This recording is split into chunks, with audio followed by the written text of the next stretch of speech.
Jadi pada video kali ini saya akan menjelaskan tentang teori belajar kognitivisme. Yang pertama, konsep dasar kognitivisme. Kognitif berasal dari kata cognition yang berarti pengertian atau mengerti. Istilah kognitif secara umum sekarang digunakan sebagai salah satu sarana untuk manusia yang mencangkup semua bentuk pengenalan yang meliputi mental yang berhubungan dengan masalah pemahaman. Kemudian tokoh dan kajian belajar menurut kognitivisme. Yang pertama itu ada Jerome Brutre. Menurut beliau merupakan seorang ahli kognitif yang memberi dorongan pendidikan kepada pendidik betapa pentingnya pemahaman kognitif bagi anak-anak.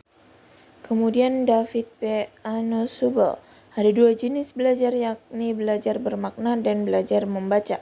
Yang ketiga, Kurt Lewin mengemukakan bahwa setiap individu berada dalam suatu medan kekuasaan atau kekuatan yang bersifat psikologis yang mana disebut sebagai ruang hidup individu. Yang ketiga ada Jean Piaget mengembangkan teori yang disebut teori pengembangan intelektual. Kemudian ada Robert M. Magnus Sugiono dan Haryanto. Menurut beliau, dalam pembelajaran menjadi proses penerimaan informasi untuk diolah sehingga menghasilkan atau mengeluarkan dalam bentuk hasil belajar. Aplikasi dan implikasi teori belajar kognitivisme. Apabila teori belajar kognitivisme dalam pembelajaran yaitu guru diharapkan bisa memahami peserta didik bukan sebagai seorang yang sudah dewasa dalam berpikir atau usia, atau dari sederhananya sampai ke kompleks, guru bisa menciptakan pembelajaran yang bermain bagi anak-anak agar menumbuhkan rasa senang dalam belajar.